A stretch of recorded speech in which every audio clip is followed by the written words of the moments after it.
You're so coy, alluring, angel with a wicked smile, sleeping 20 hours a day, never lay a paw on dusty clay. I'll keep your litter natural, no chemicals in your nostrils, just corn below, so every time you go you'll know your don't stink. World's best cat litter for the world's best cat. Buying a car in Carvana was so easy. I was able to finance it through them. Whoa, wait, you mean finance? Yeah, finance. Got pre-qualified for a Carvana auto loan, entered my terms, and shot from thousands of great car options all within my budget. That's cool, but financing through Carvana was so easy. Financed. Done. And I get to pick up my car from their Carvana vending machine tomorrow. Financed. Right, that's what I said. You can spend time trying to pronounce financing, or you can actually finance and buy your car today on Carvana. Financing subject to credit approval. Additional terms and conditions may apply. Sometimes places aren't what they seem. We are at a cemetery at Blandford Church. And in Petersburg, Virginia, if you pass by this place, you probably wouldn't know anything significant happened out here. There's a brick wall around it, a big beautiful church here. It's historic. See it right there in the background. No, this video is not sponsored by Red Bull.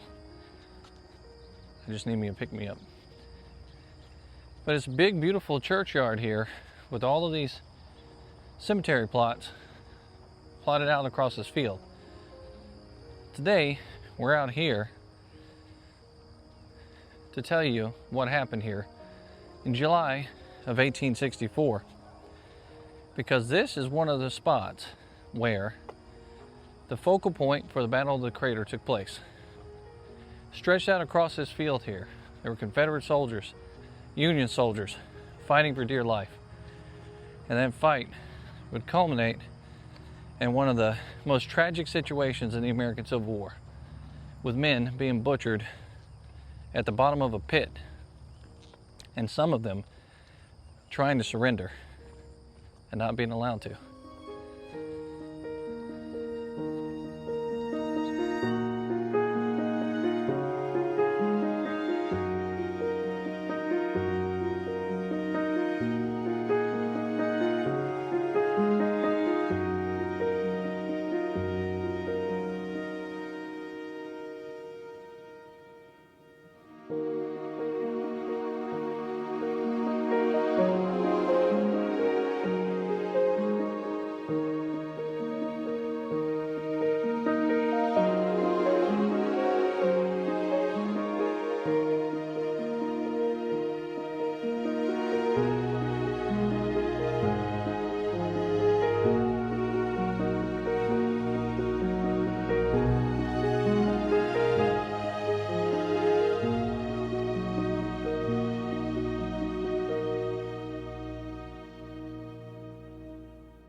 So here we are out here early morning.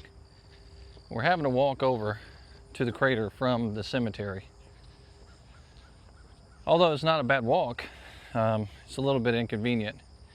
But apparently a storm came through the area and washed out the roads to the crater, to the rest of the battlefield really. So the visitor center decided, the national park decided, that they were going to shut all of the road down to travel. So they're no longer allowing you to drive down that road to any point on the battlefield. You're having to take a tour bus down, which is about an hour and a half worth of a tour, where they drive you all the way down to the crater and back and give you a 30-minute tour of the crater. Well, you all know that on my videos it takes a little bit longer than 30 minutes to put this stuff together. So scouted out the area. Blandford Church was the best place to park, and then I'm going to walk over from there like I'm doing right now and trek up that road on foot and go down to where the crater is, and we're going to talk about the fight over there.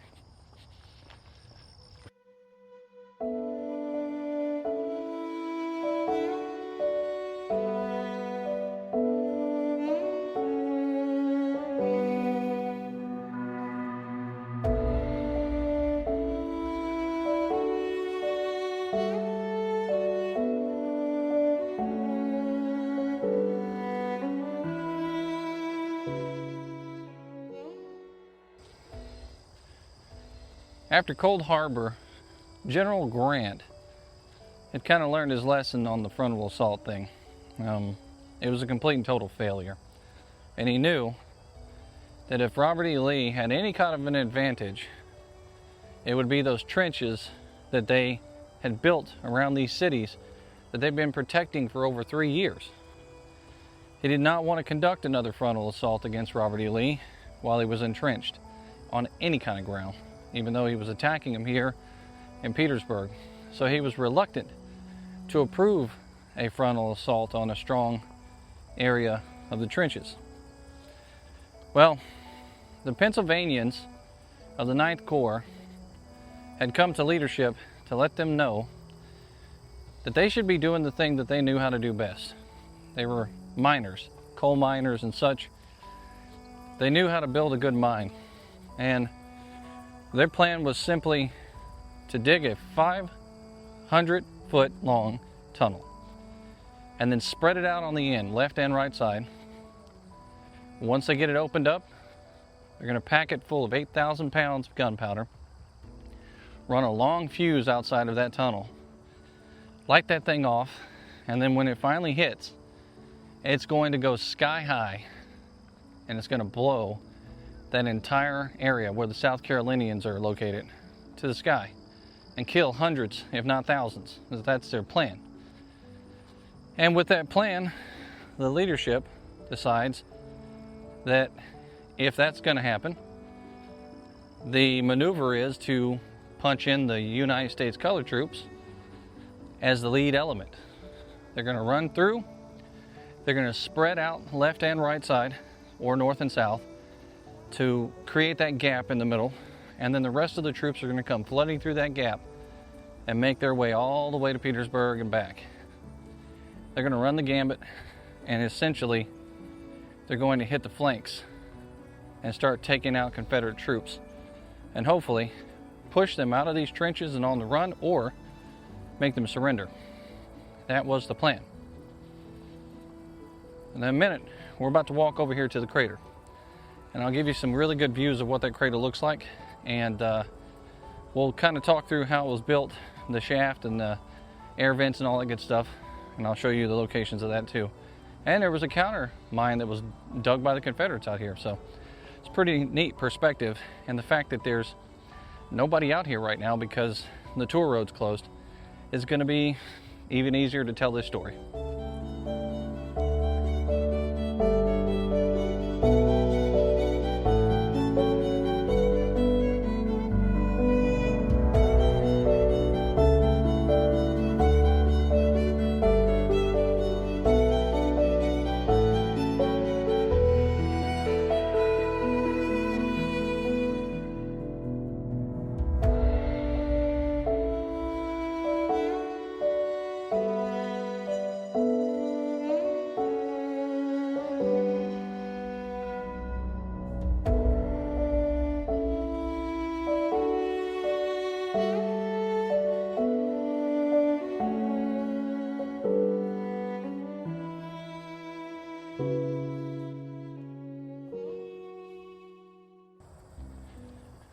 So the coal miners they're soldiers now. They've been soldiers for a while, and they don't have the tools that they had as coal miners. They have pickaxes that are fashioned from other types of axes. They have cracker boxes to be used for the wood that they need, and they're improvising as much as possible out here. When the idea is brought to Grant, he's reluctant, and the reason why is the frontal assault. But the plan itself is kind of an ingenious plan. He thinks that it's one of the best plans to be able to clear the Confederates out, which is why he decides to go ahead and approve the plan. So it commences right around July 17th is when the digging starts. During the 2 weeks leading up to the main assault, the fight itself, Burnside has selected the USCT to be the lead element. Now those troops, for the last couple of, really since their existence, those troops have been kind of misused. They're not being used as soldiers. They're being used as laborers. The United States military that has allowed them to become soldiers and freed them from their previous position of being enslaved are now using them to dig trenches, cook food, deal with baggage and wagons and horses. Essentially, they're putting them back in the positions that they were in when they were enslaved in both the North and the South states. And let's not get things twisted. This American Civil War at this time in 1864, the Emancipation Proclamation did not free all enslaved people. It was an act of war meant to be aggressive towards the states in the South that were in the rebellion. So the enslaved people in those states were proclaimed free by that emancipation. And the primary purpose of that was to cripple the economy of the southern states that were in rebellion, and to ensure that the states in the North, who at this point had put millions of people in the service of the military, could also put those enslaved people in the service of the military as soldiers and use them for whatever purpose. So this USCT that's going to be put in the lead element here, that's what's happened to them. They've been used for the purpose of labor. And Burnside knows that maybe they're not tested, but they are, however, perfect for the job because they're not tired, they're not beat down by war. It'd be great to get them in there. And he's going to train them. And so for 2 weeks, he has trained those troops on how to fight, where to fight, and what exactly to do. And the plan's looking pretty good. General Meade, on the other hand, he has other plans.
The saddest affair I have ever witnessed in this war.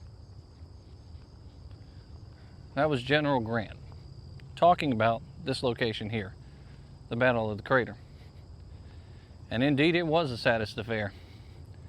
If you really dig deep on this battle and you look at not only the communication, the movements of the troops, the fighting that took place here, it is the saddest affair. The conduct of some of these soldiers out here was pretty terrible too. Even Northern soldiers killing their own fellow soldiers to try to get some sort of leniency from the Southern soldiers. It's pretty amazing.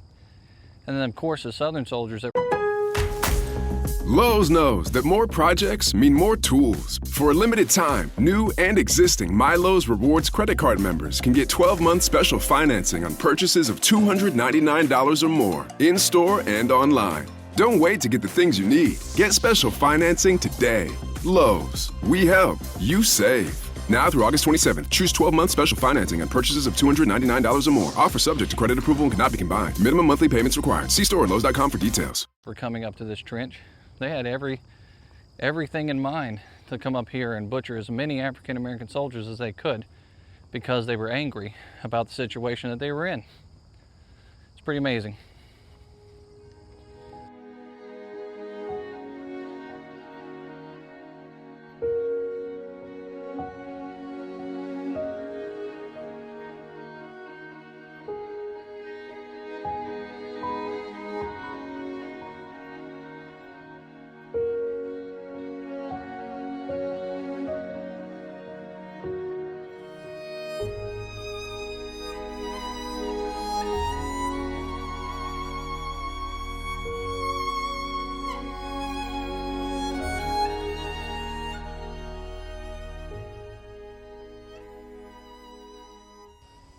So we've arrived at our destination, the tunnel. And if you take a look right here, there's the entrance to our tunnel. Now this is roughly where the tunnel was, and the entrance to the tunnel is what they're assuming. And there's a deep shaft that's burrowed out here, and you can see all the way up towards the crater. You might not be able to see it in this video, but there's ripples in the land here. And the reason for the ripples is when they packed all these sandbags around this gunpowder and lit off the fuse, that gunpowder went off. And at the top of this hill, it blew the entrenchments, all these soldiers, hundreds of feet in the air, just flung them everywhere. Some of them just body parts, just blasted to pieces. As a result, this entire shaft starts to crumble because of the blowback. So they have this big blowback of gunpowder and dirt just come rushing out of this shaft. And the ground just starts to sink and fall into the position it is. Now over the years it's sunk even further, and the ground has finally claimed all of the shaft all the way up to where the crater is. On the other side, there's other divots in the ground. And when you go over there and take a look, they're pretty similar to the divots here. That is the countermine that the Confederates dug because they could hear the work going on over here, and there was a rumor going around from some soldiers that they had taken prisoner that a mine was being dug. So they decided to dig a countermine and try to run into that mine, or possibly even blow up their own mine. But the Union soldiers got to it first. And when it was time to light that fuse, something terribly wrong happens. And it slows down and confuses everything.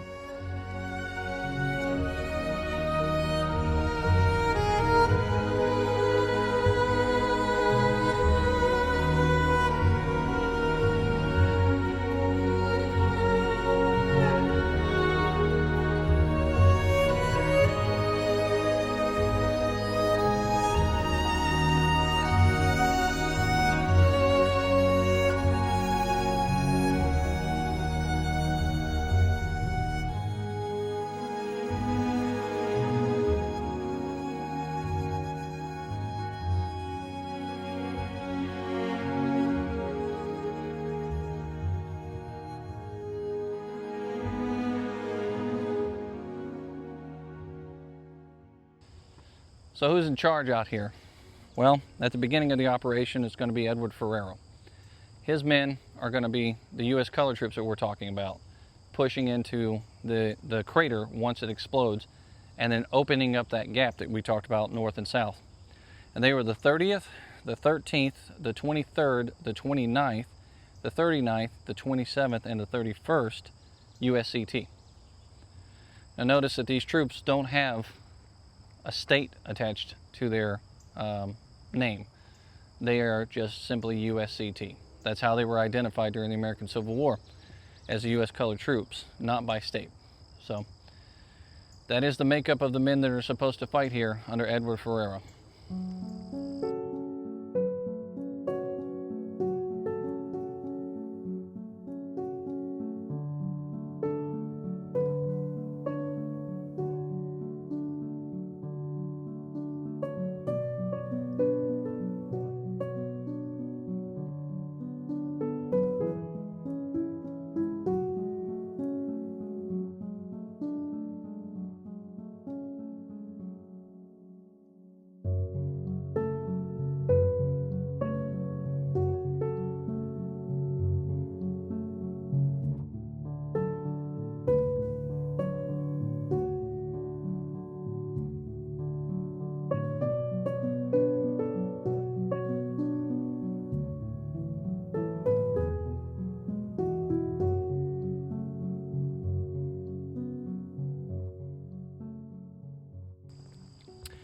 So the mine's all dug, the plan's all set.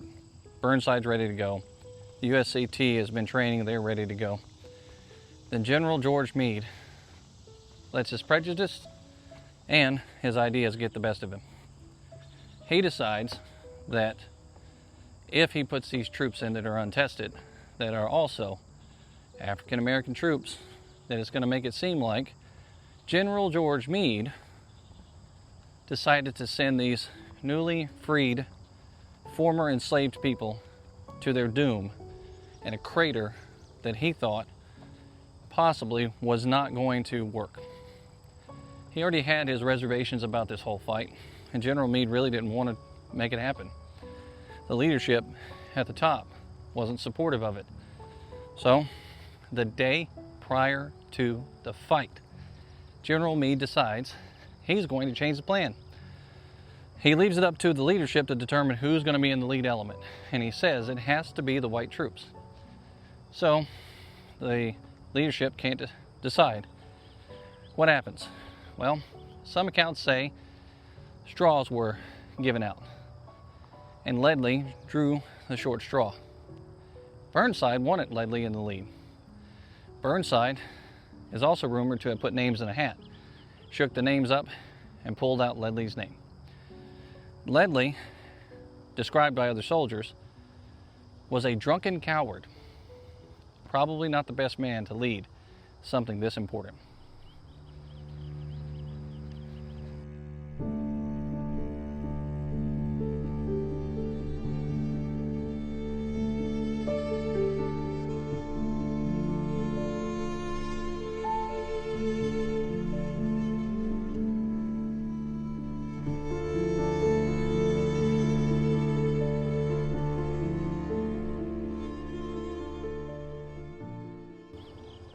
Now going back to the mine and the shaft, there's a sign here that talks about the ventilation. And if you look here on the ground, there's a big hole in the ground there. That's one of the ventilation shafts going through the mine tunnel all the way to the end. When you get so far into a mine, the miners know that you're going to start losing oxygen because you can't see in there. So you have to use fuel to light up your path in those days. There's no electricity. They're lighting up the path and eating up the oxygen along the way. It's becoming stagnant in there and they cannot breathe, and it's getting extremely hot too. So what they do is they dig this shaft that goes down into the ventilation shaft down into the mine itself, and they light a fire underneath it, and it circulates air. So it pushes up old stuff and it allows new stuff to come in from the other portion of the shaft. So you're essentially getting fresh air in there. As nasty as it smells, these men were in there every single day, sweating, getting dirty, stinking, and breathing stagnant air the entire time to build this mine. It must have been something, I don't know, maybe they were used to it. Me personally, I don't think I could do it.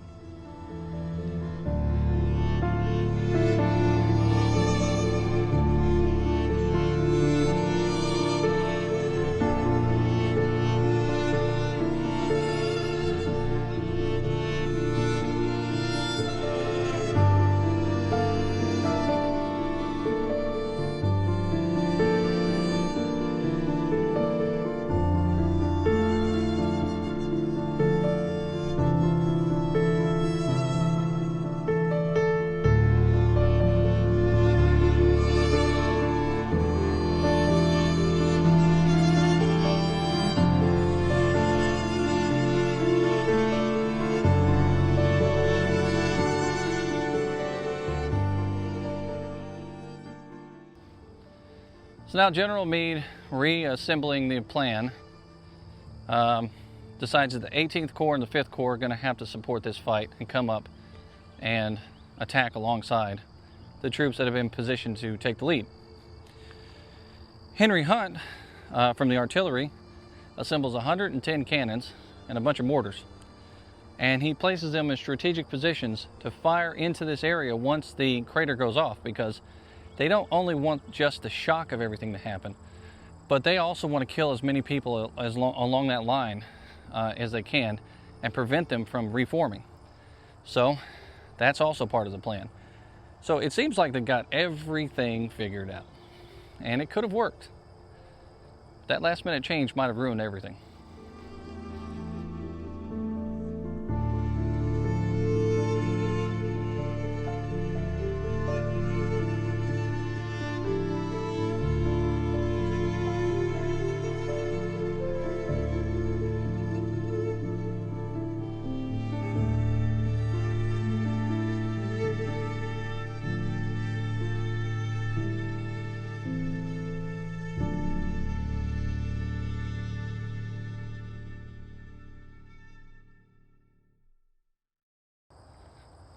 So the plan's in place, the change has been made, even though Burnside doesn't want it to happen. And 315 down there at the bottom of that hill right behind me, the fuse is lit. General Grant has been communicating with his officers all morning, wanting to know what's happening. He wants to get an update on everything as soon as they possibly can update him. So General Grant writes back at about 4 o'clock in the morning and asks what's happening. He gets no response. He rides out to the line. He asks them, what in the heck is going on out here? Why hasn't the crater gone up or the explosion happened? And they're not sure. So Pleasance wants to send men back in the mine, but he's afraid that maybe it's just a stalled fuse. So they take a little time. Then they finally send men back in and they find out that the fuse has actually sputtered out. So they reset the fuse, they light the fuse.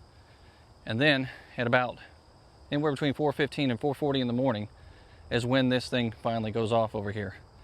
And that calamitous explosion that takes place is something that many, many, many men would talk about for years to come.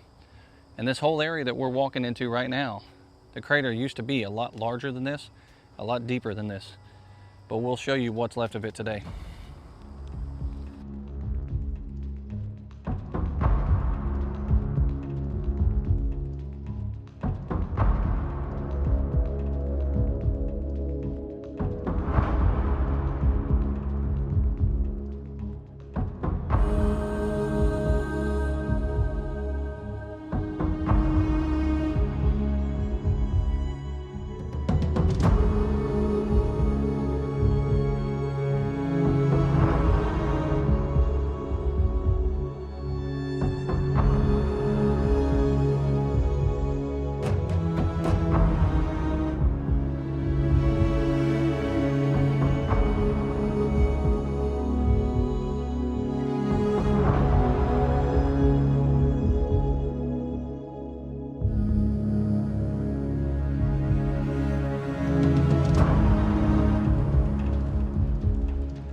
So from way back here in that valley, Ledley's men step off for the fight. This crater's gone up into hell. The cannons and the mortars are going off over in this direction. Well, Ledley's men step off. Ledley is not with his men. As they step off, we have Pennsylvanians, New Yorkers, Marylanders, and Massachusetts men coming across this field, going into this fight. They go right smack dab into the depression that's right here in front of me. And imagine, if you will, there's no grass, there's no trees, there are only lines and lines of Confederate earthworks, and soldiers are buried deep into some of this dirt, and the divots are so deep down in here that there's no coming out of it. You're slipping and sliding. If you've ever tried on a pair of brogans before and tried to climb up a hill, you know exactly how difficult it is to just walk on a wet surface. Imagine walking on wet mud in those brogans and trying to get out of this thing onto the other side once you've climbed in it, with soldiers now shooting at you from the top. That's what these guys were facing when they came up here.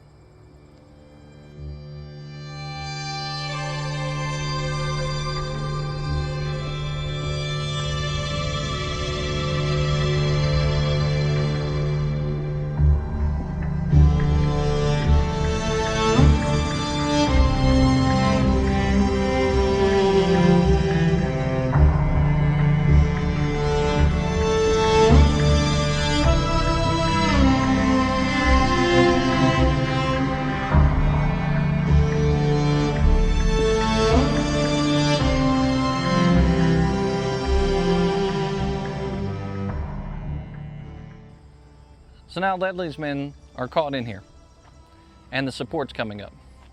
You got Griffin's brigade coming up next, and he has New Hampshire, Maryland, Maine, and Vermont. Then Hartranft's men are also coming up right after that. And instead of moving out in the opposite directions of each other and trying to do a frontal assault, everybody's starting to try to pile into the same location because they think that they're going to push in and pass this and then move to the left or the right. But they can't, because they are stuck inside that crater, and there's no support on the left or the right for these soldiers as they're coming up. They're all just naturally piling into the same place.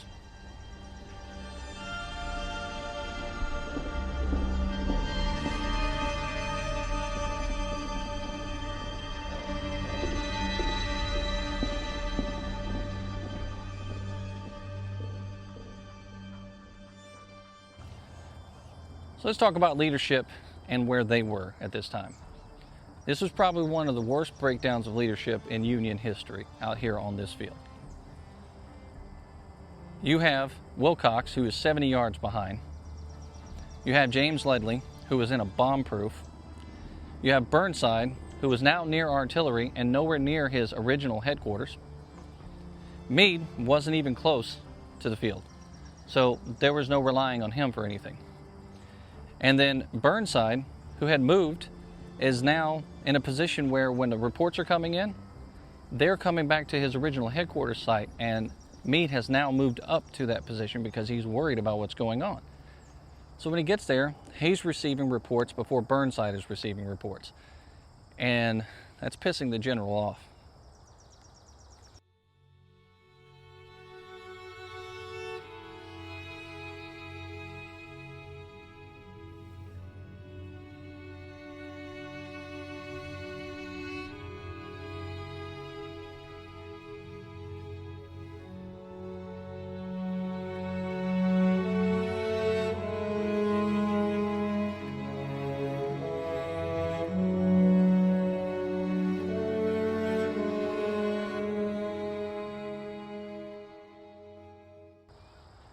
So let's talk a little bit about the Confederates that are out here.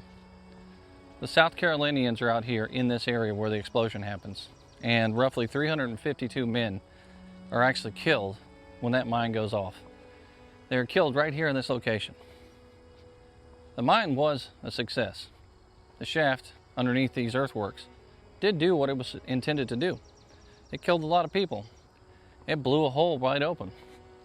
The planning on the Union side was piss poor. That's why it failed. The communication was also terrible. Another reason why it failed.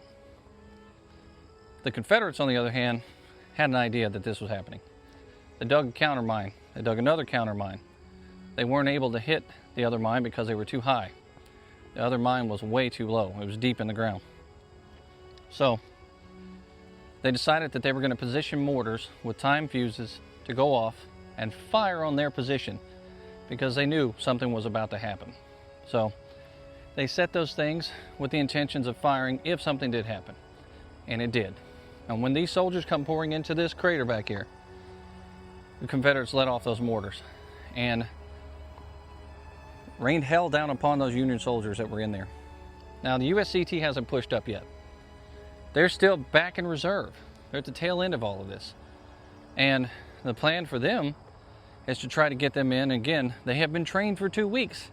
Go through the center, push to the left, push to the right, open up the gap. A lot of these soldiers probably still have this in their head as what they're supposed to do. And they're untested, and they're not very well trained. They are coming into this fight without any experience other than digging and working. So they get up here, and the USCT is finally deployed. And what do? Even with officers out front, directing them, go this way, go around this crater. They do not listen to those officers, and they all pour right into the same mine with all these other soldiers here. So at one point in time, this crater has thousands of Union soldiers stuffed down inside. Thousands. It's absolute calamity. It is insane.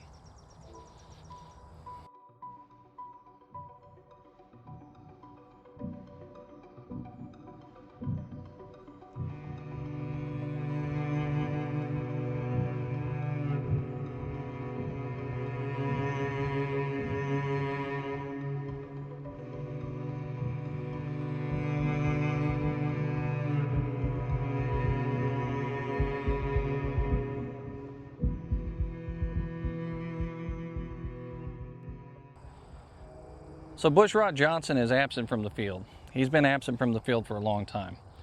When his men are out here in the field, he spends most of his time in his headquarters. A.P. Hill, on the other hand, is, for all of his flaws, one of those soldiers that, regardless of how he feels or how sick he is, he will slap his uniform on and run out to that field and try to stop the problem. He will try to assess the situation and fight like heck to fix it. And that's what Lee likes about him. He knows he's a tenacious leader. A.P. Hill gets his clothes on as quickly as he can, and he rides out to this field. And we're talking early in the morning here when this stuff goes off, or 4 o'clock, almost 5 o'clock. It takes off. And then he gets out to this field, and he realizes he's got a big situation on his hands. But the Confederates that are out here are actually holding the line. They're on the left side and the right side, and they are shooting down in towards this area. And they're lined up across the road line over here, facing this direction, and trying to prevent the Union soldiers from pouring out of this area and going. At one point in time, Michigan tries to create a line facing this direction and moving forward, but then they're shoved right back down into the crater. Then some troops are ordered to go forward from the crater and take an artillery position. Once they get out to the artillery position, they start getting slaughtered and are forced back into the crater again. Well, Lee then sends a messenger out here to count. He wants him to count the battle flags to see what the force is, because at this time they're stretched thin. He can't afford to send more troops into this position for fear of allowing a weakness to happen somewhere else, because part one of this plan was Deep Bottom. That was a fake attack to draw troops to that location to weaken this area so that they could light this fuse. And when he gets out here, they count 11 battle flags in place. So he realizes it's a force that's out here. It's not just a small unit creating havoc. They are coming in force. So he decides to call up Mahone and the Alabamians and to get them in place. So Virginia's out here, Georgia's out here, and Alabama's about to be in the fight too.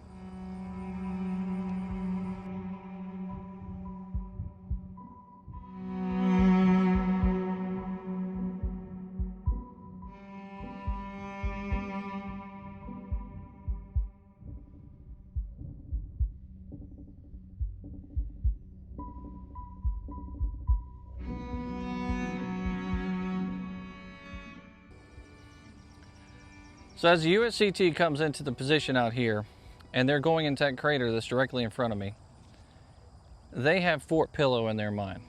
Now, Fort Pillow, for those of you that don't know, is the location where Confederate soldiers actually killed United States colored troops who were surrendering. They butchered a whole bunch of them. So they're angry and they want to get back at them for that. They come running into this pit yelling at the top of their lungs, "No quarter," and remember Fort Pillow. Every Confederate soldier that's along this line out here, including the officers, can hear them yelling this. So obviously this drives fear into the men that are out here, but it also spreads rumors like wildfire. And the information is being passed back that the USCT is attacking, and they're yelling "No quarter," and they're yelling "Remember Fort Pillow." The common enlisted man that's marching up with Virginia, Alabama, and Georgia know about this. How do we know?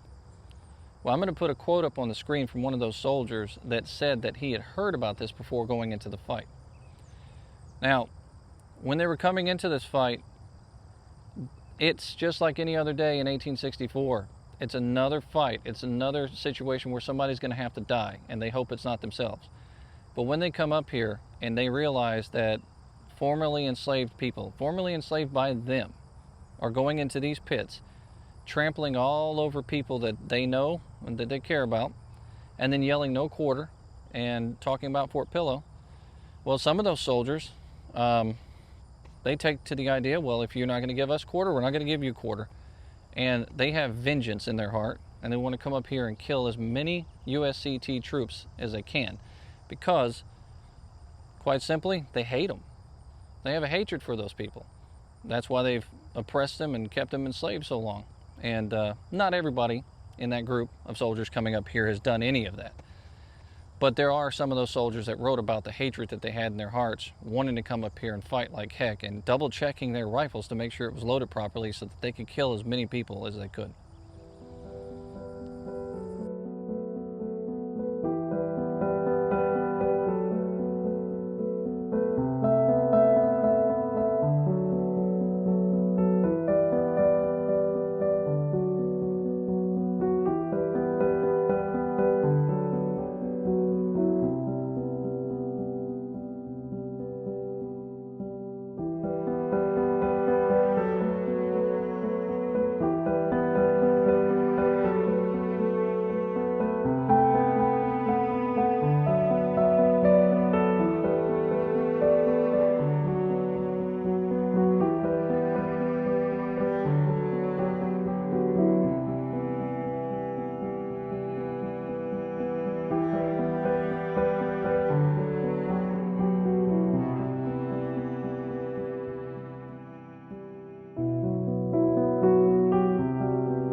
So now Turner's men come up and they enter the fight.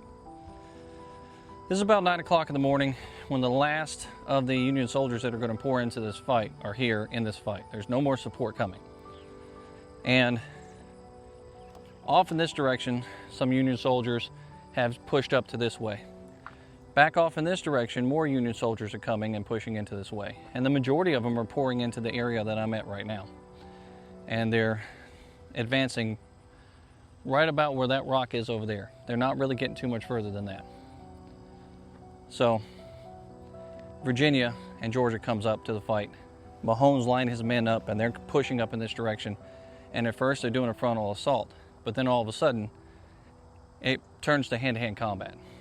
These men are bashing each other's skulls in, stabbing each other with bayonets, gouging each other's eyeballs out. They're doing anything they can to prevent the flood of Union soldiers from pouring out of that crater across this field and into their area. And it is very effective what's happening out here.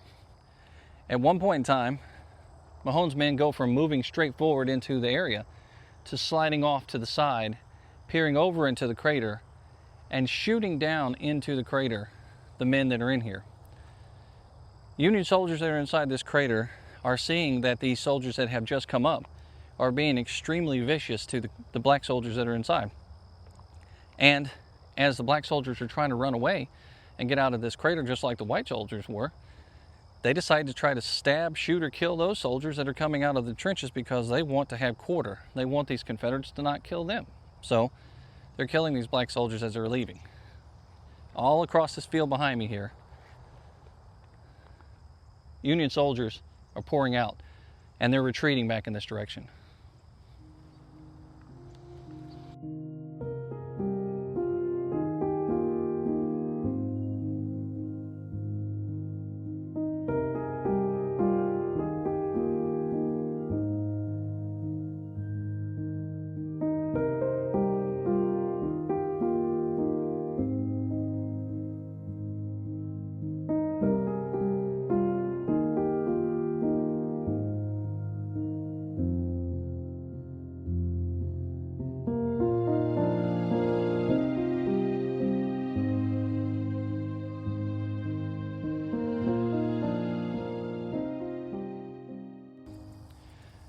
right around 10 a.m., after seeing everything that he's seen, General Grant wires in that the assault is a complete and total failure. He's given up on this fight at 10 a.m. This fight does not end here until about 1 o'clock in the afternoon on that day. Because, like we said, Alabama's pushing up. Those Confederate soldiers are pouring into this field, and even though the Union leadership has given up, that's crossed this field here, not having to deal with the guns and the bayonets that are in their faces, these guys still have to fight. They're fighting for their lives now.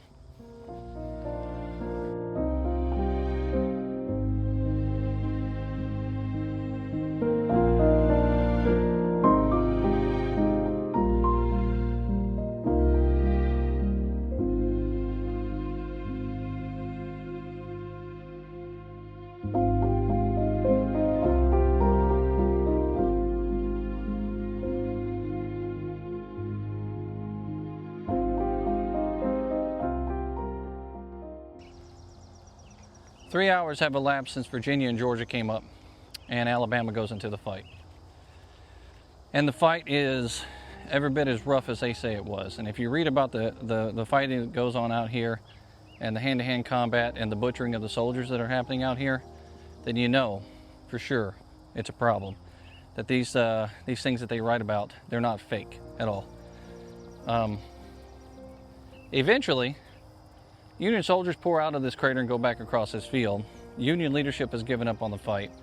It's getting close to about 1 o'clock in the afternoon, and now about 1,000 soldiers are left inside this trench trying to fend for themselves with hundreds of people piled on top of each other.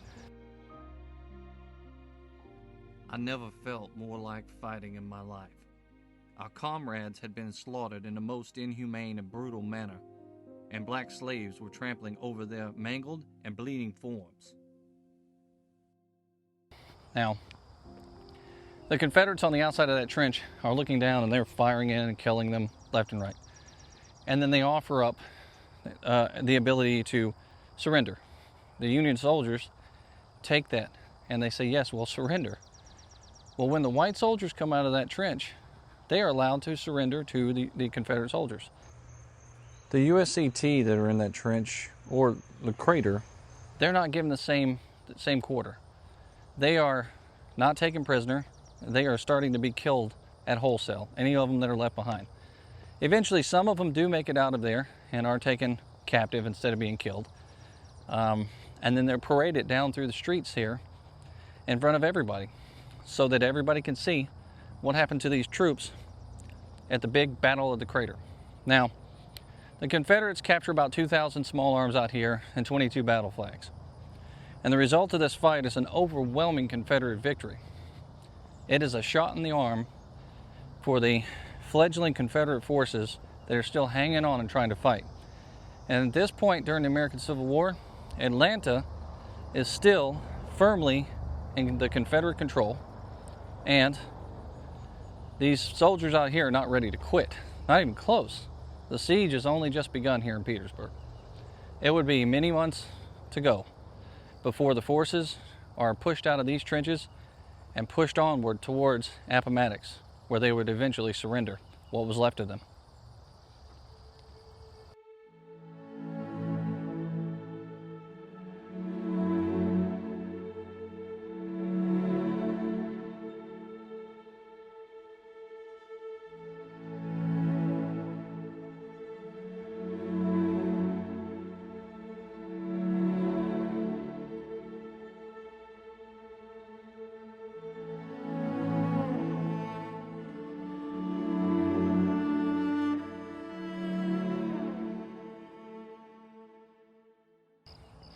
And one thing we didn't talk about was the contentious behavior between Meade and Burnside in this fight, which didn't help the situation out at all.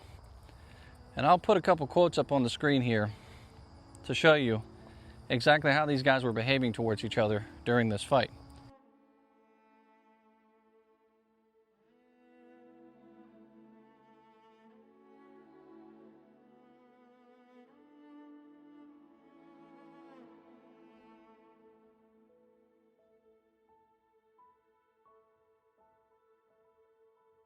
There's absolutely no reason why this shouldn't have worked. It's a failure on their part. They got thousands of men hurt, captured, or killed out here at the Battle of the Crater. And for nothing. It created nothing more than a big propaganda wheel for the Confederate forces out here. It did not help the Union soldiers one bit at all, or their cause.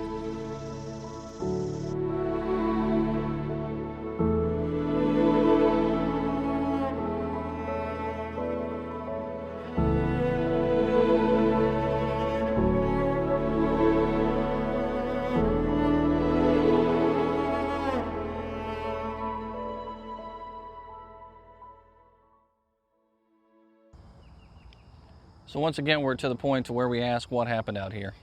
We ask, what is the result of the Battle of the Crater? This is where I like to talk about the numbers, essentially.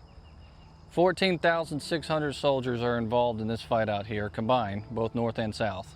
And that's just in this area. That doesn't include anywhere else.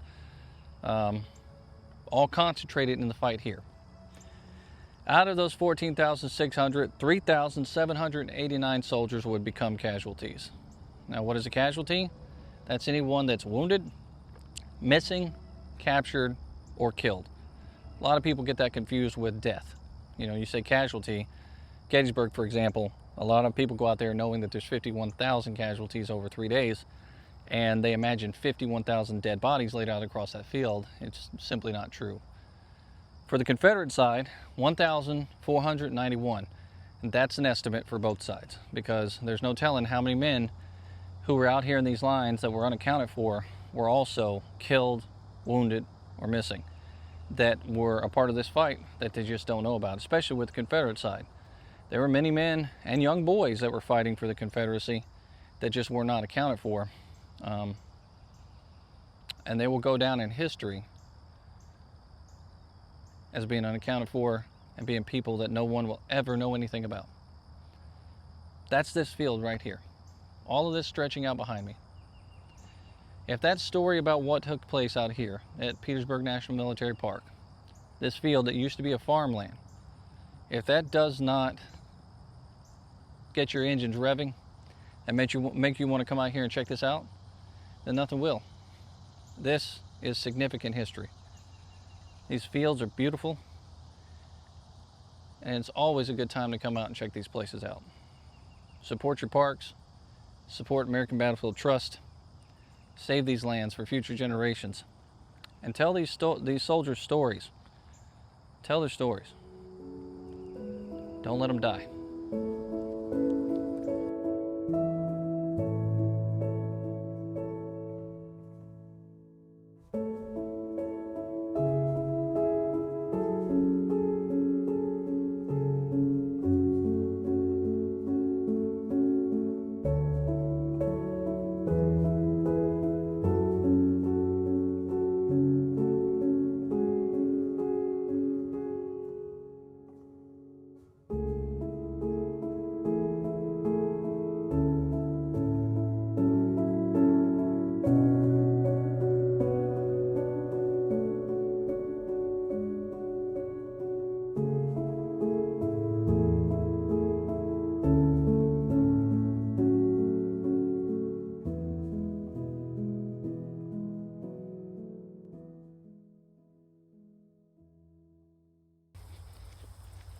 So now we're going to push on over towards Cemetery Hill.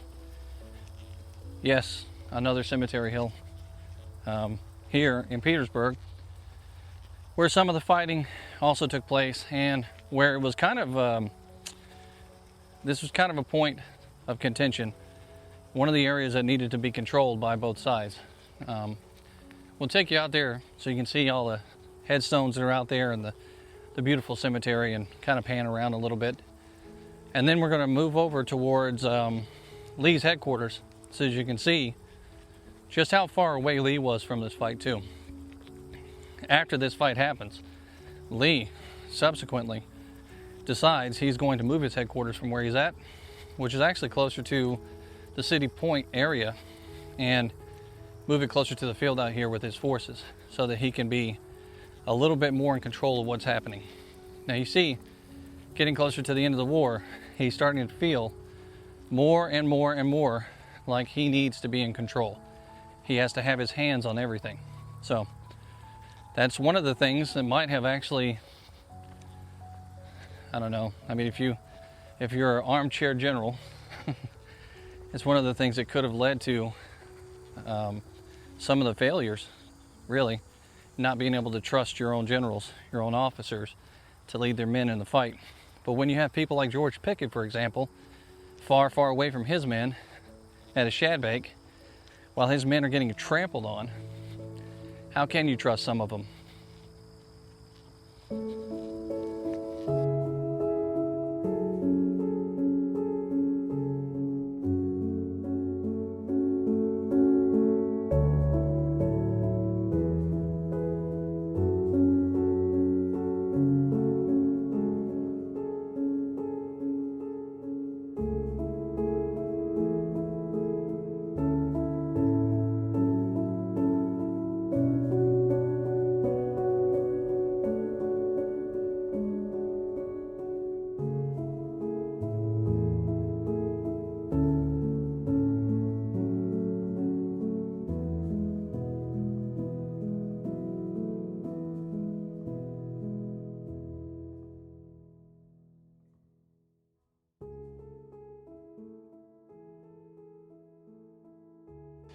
Well, as promised, we decided to take you out here to Violet Bank, the plantation home where Lee's headquarters was during the time of the mine explosion over at the crater, the Battle of the Crater.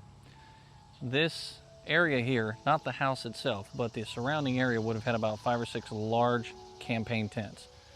And all of Lee's staff was out here. And the morning of the explosion, remember this is at 4:44 in the morning roughly, this explosion happens and Lee pops to his feet and ends up out here looking around, wondering what's going on. And he sends that staffer forward, but then he also gets on his horse and he rides out closer to the action to see what's going on and to try to direct the attack that's happening out there, the counterattack. Eventually he ends up moving his headquarters from here closer to, he goes to Chapin's Bluff first, I believe, and then he ends up closer to Petersburg, the Petersburg area, until April 2nd and 3rd of 1865, when the Confederate Army is finally getting pushed out and on the move to Appomattox. We'll close this video out by going over to that Confederate cemetery now, and we'll talk over there on the hill that Mahone now resides on.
Today I decided I was going to go out to a portion of the battlefield for Petersburg that you don't normally get to see in videos when we talk about the Battle of the Crater.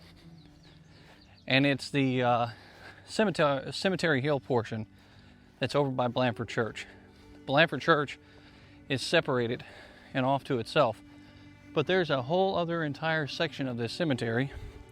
It's kind of hard to get to. It's just on the other side of the fence line here where the national park is. Major fighting took place here, leading into that crater when the explosion happened. And as a matter of fact, William Mahone's men came and pushed up to one point. Man, I see some giant turkeys out there. William Mahone's men came up and pushed up to the crater, did hand-to-hand combat, and then kind of slid off into the side. There's deer. It's a hunter's paradise out here. But they slid off to the side over where I'm at right now and peered down into the portion where the crater was. And they were basically having a turkey shoot there at the crater. This area is not part of the national park. And there's a cemetery out here that kind of concerned me, because way off in the wood line over there, there is a section of graves that's underneath a bunch of trees that's covered by grass so high you can barely see the headstones. And when I went to look at those headstones, they were all World War I veterans, all of them, buried out there together in a tree line area with no veneration, no acknowledgement whatsoever, other than the headstones that somebody put on them a long time ago. It's a pretty amazing thing here at the Blandford Church. And I'm going to get down to the bottom of it.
In Blandford Church Cemetery, there is a memorial section for the Confederate soldiers out here.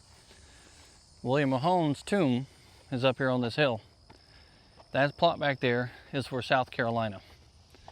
And there's a sergeant that's buried there in that plot. There's also other soldiers buried in that area. We're going to go over here to William Mahone's tomb here in just a second. There's memorials for the units that were out here, up here on top of this hill. This cemetery hill, if you will. And this location was picked by William Mahone specifically. And it is overlooking the Battle of the Crater. If the trees were gone, and you looked in that direction from where William Mahone's tomb is, you would clearly see the outline of where the crater was. You would see that this is a great position right here for artillery going towards that crater and towards the Union soldiers that were trying to take that crater and this hill and this area where the Blandford Church was.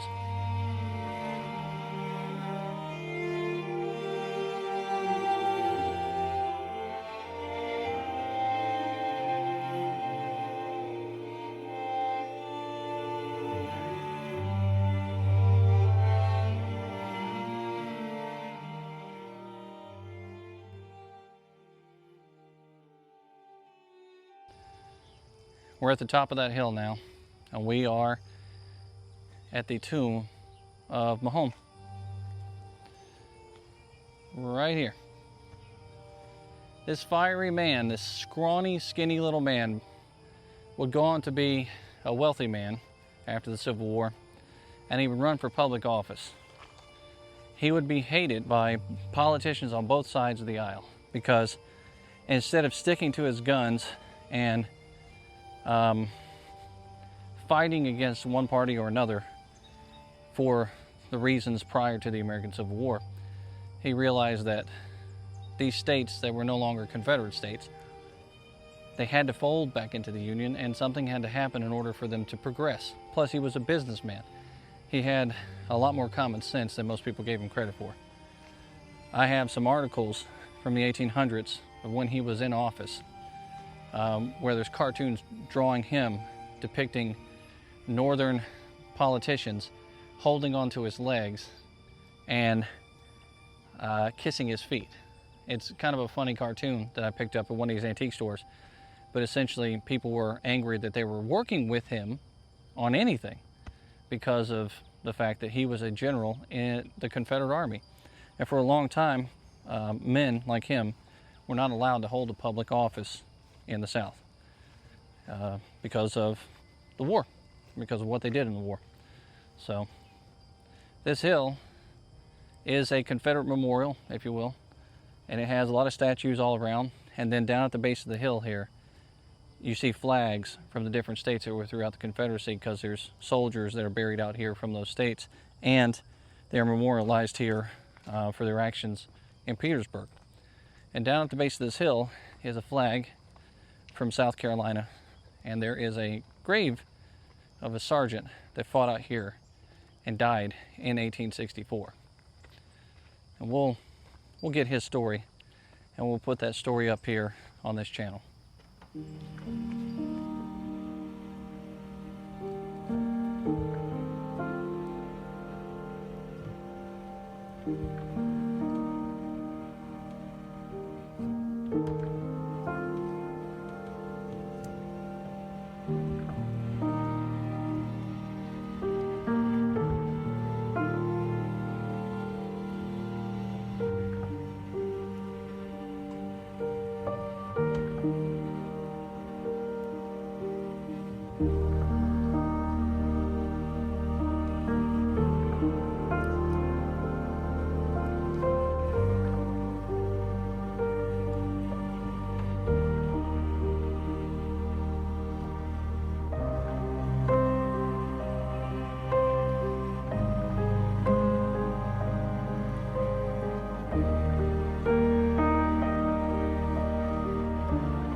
I guess when I walk these fields and these cemeteries, in some sort of odd way, I'm a bit like Chamberlain when it comes to this stuff. And I think in the mindset of a poet, because Chamberlain was kind of was a poetic man, even though he studied rhetoric and he was eventually a politician and a really good general in the war. To me, it's poetic to be out here amongst all these graves and this cemetery plot over here. Because when you walk out to these fields, the Civil War battlefield, the battles play out in your head and you're still seeing the lines and the people fighting. But when you come out here to this area, you can see that the battle is over. The war is over.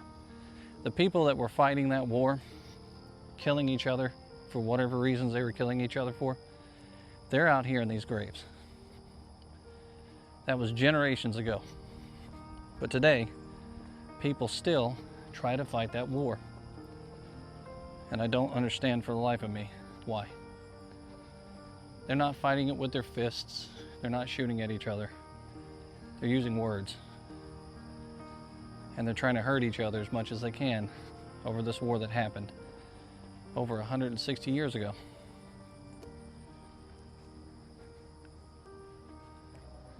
Well, those that fought it can't speak anymore. Not from the grave, only from the textbook. And it's up to us to teach each other about the fight that happened out here at the Battle of the Crater and other places, to tell the truth. I hope you've enjoyed our video out here. I've had a lot of fun walking around. If you want to get out to the crater right now, the road's shut down. The only way to get there is to hike the trails or do like I did. Park over at Blandford Church, walk the probably half a mile or more to the location.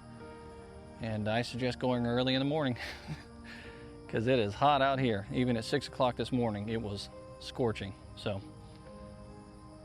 I really appreciate everybody tuning in and following along on the adventures that we take out here on these fields. Until next time, this is History with Waffles.